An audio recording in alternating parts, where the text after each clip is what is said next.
You can only imagine the studio calls about this woman behind the scene. Like, I had no idea what I was auditioning for when I auditioned. And our lead actress hates our film, our actors, our storyline. So it's a kind of a hilarious question to say, like, what drew you to the material? Is that, like, I didn't realize that I was reading lines. It's just a total nightmare for the studios. So now she's trying to sell, like... And then it became like, I will elbow everyone out of the way to play the part. I wouldn't even recognize her on the street, so I find it hard to believe these kids are coming up and asking for selfies. This has to be set up. I wouldn't know her from Adam walking down the block. Rachel Zegler just crossed a line even her toughest critics didn't expect. According to multiple insiders close to the West End production, the rising star has allegedly stunned Evita producers by demanding her male co-star be replaced, not for performance reasons, but with a trans actor instead. The move, said to be framed as a push for inclusivity, reportedly blindsided the creative team, especially since casting had already been finalized. It's obviously a very convoluted subject, and I'm not fully equipped to talk about all of the gritty details, what she sees in the world. And it's definitely not lost on her that her themes are very much prevalent in the world. And I'm really thankful that we get to kind of hold the mirror up to society and ask them those questions without necessarily force-feeding them an answer. In what some are calling one of the boldest casting moves in recent theater history, Zegler reportedly demanded that the iconic male role, traditionally portrayed as either Juan Perón or the narrator Che, be reimagined through a post-gender lens. She allegedly argued that giving the role to a cisgender man sends the wrong message in today's cultural climate. And according to insiders, this wasn't pitched as a simple idea. It was presented as an ultimatum. We don't want to hear from Rachel Zegler about feminism or her life or what she wants to do with her body. Be an actress, be young, be an ingenue in Hollywood. I don't understand what she's doing. The fastest way to tank your career, go out there and start running your mouth and trashing the original IP of the film you're in. Also, there's nothing wrong with wanting a man. Can we not have chivalry in this world anymore? There's nothing wrong with saying, you know what? I'd love for a man to come scoop me up and provide for me. TLDR, the girls and the gays, we all want a man, we all dream about true love. Behind the curtain, things reportedly spiraled into chaos. Sources say producers were blindsided. One insider even called the moment less of a discussion, more of a cultural detonation. Zegler allegedly positioned her demand as a progressive move toward inclusivity, suggesting that Evita could serve as a platform for marginalized voices. But not everyone is buying it. Critics, both within the production and beyond, accuse her of trying to take control of a creative vision she was brought in to perform, not fundamentally change.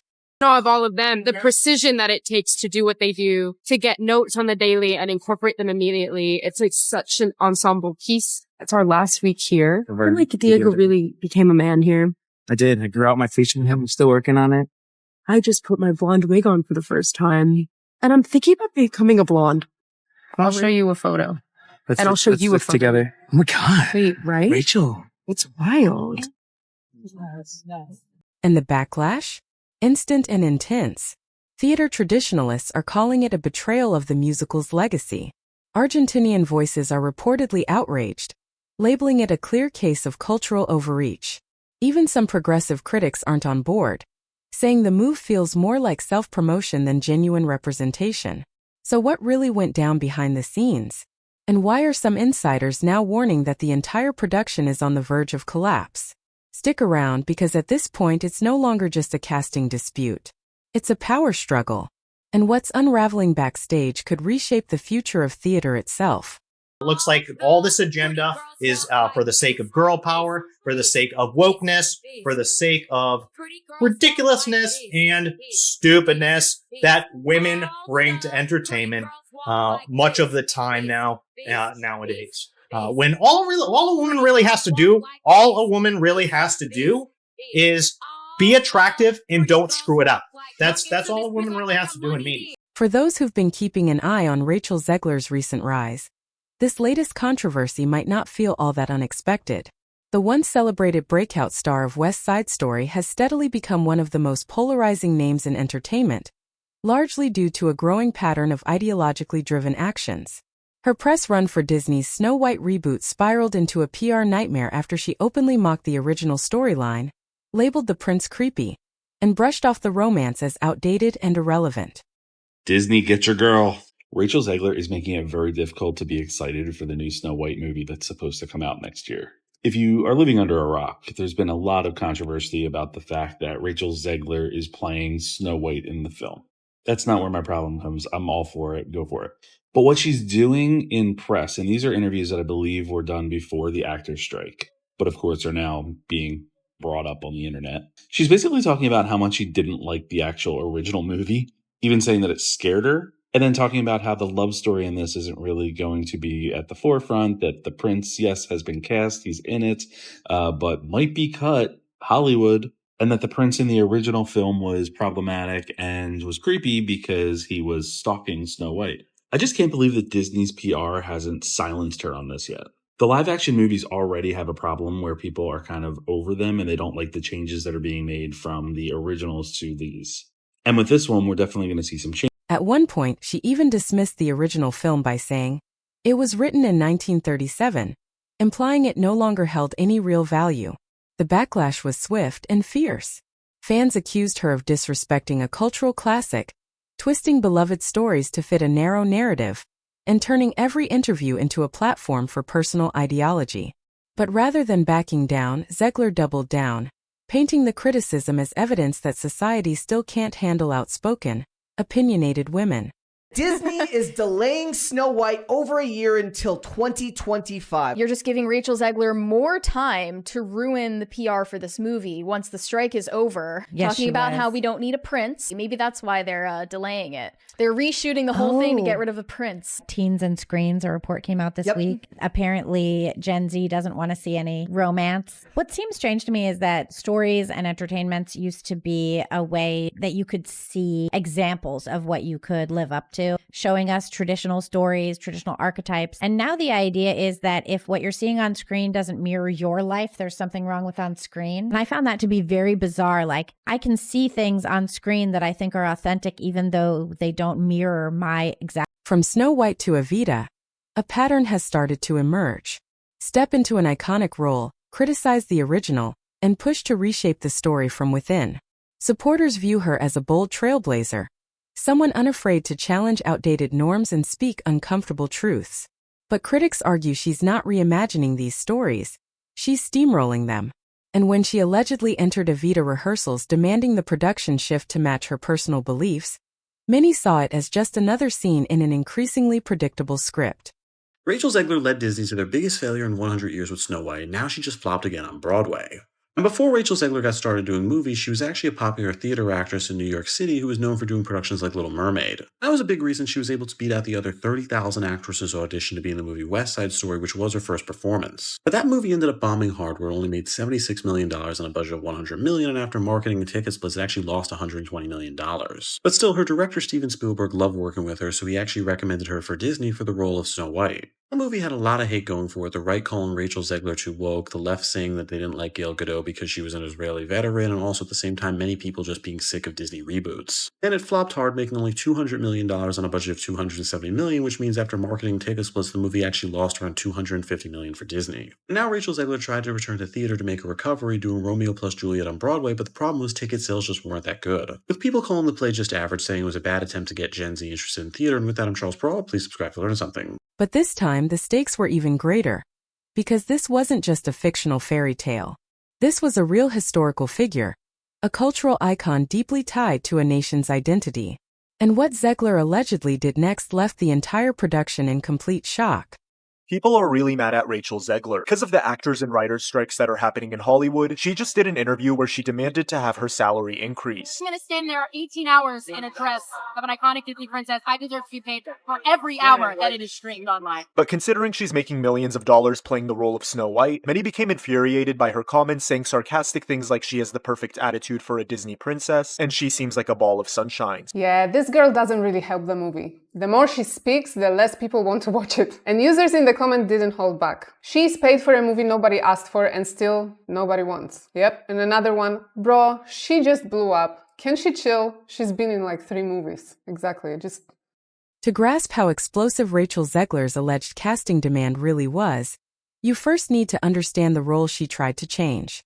In virtually every major production of Evita, Two male roles serve as the backbone of the story. Juan Perón, the powerful military figure and president of Argentina, and Che, the sharp-tongued narrator who critiques Eva's rise. Both are central, not just to the plot, but to the emotional weight and musical tension of the entire show. Juan symbolizes the system Eva clings to, while Che, often seen as a stand-in for Che Guevara, serves as the show's moral compass, a counterbalance to Eva's theatrics. These aren't background players. They're crucial to the story's structure and its historical roots. So when Zegler allegedly pushed to recast one of them with a trans actor, it wasn't seen as a tweak. It was viewed as a fundamental rewrite of the show's foundation. Sources say she pushed for the change as a statement on gender visibility, urging the production to reflect modern realities. But critics quickly fired back. What does that have to do with Eva Perón's real story? Would changing a key character's gender enhance the message, or completely distort it? Theater professionals argued that Evita isn't a blank page for ideological expression. It's a deeply political, historically rooted narrative.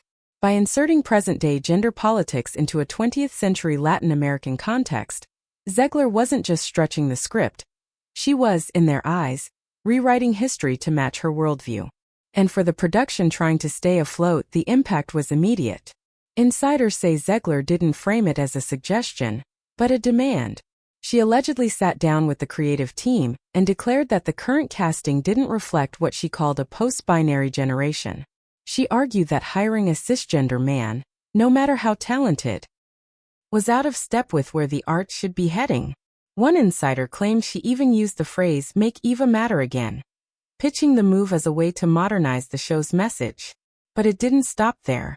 She reportedly suggested rewriting parts of the co-lead's arc to deconstruct gender roles, and wanted some traditionally masculine lines softened or rewritten to reflect shared power dynamics.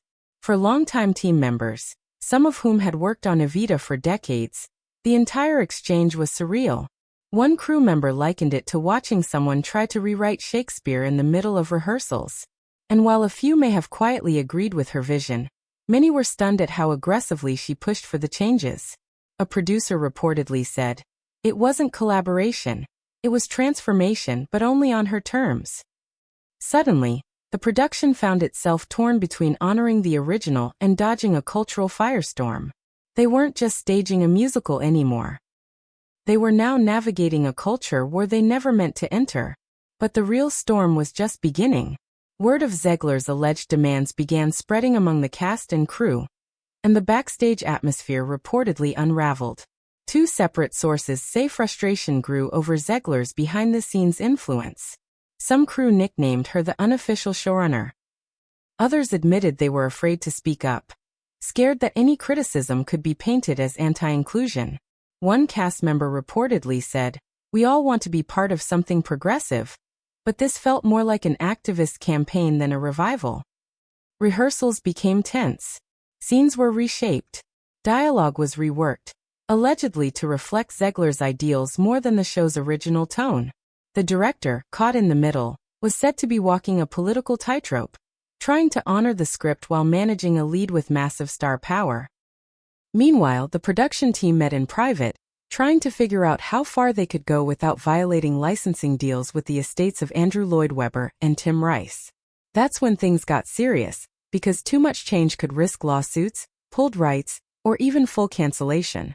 But not making changes, that risked losing their lead. And the media storm that would follow. The show, once hailed as a West End highlight, was now one headline away from collapse. Then came the leak. The moment the casting rumor hit social media, chaos erupted. Posts on TikTok and X claimed Zegler had fired her co-star and insisted on a trans replacement. True or not, it didn't matter. The narrative had taken off. Headlines followed. Reaction videos flooded in. Influencers on all sides jumped into the debate. Some hailed her as a pioneer for trans inclusion in major theater. But even within progressive circles, the support wasn't universal. Critics questioned her timing, her delivery, and whether this was about visibility or simply optics. Theater veterans were blunt. One director posted, "You don't rewrite history mid-rehearsal and call it progress, you call it ego." Others warned that giving lead actors this kind of control over casting sets a dangerous precedent. one that could alienate traditional theatergoers and disrupt entire productions. And it wasn't just social media. News outlets picked up the story. Latin American media, especially in Argentina, reacted with outrage. One columnist wrote, "Eva Perón's legacy isn't a vanity project. It's part of our national history." The backlash went beyond the internet. Petitions began circulating. Some called for the male role to be reinstated. Others demanded Zegler be removed altogether. Meanwhile, ticket sales swung wildly. Some nights sold out as controversy drove curiosity. Others stalled. Refund requests came in.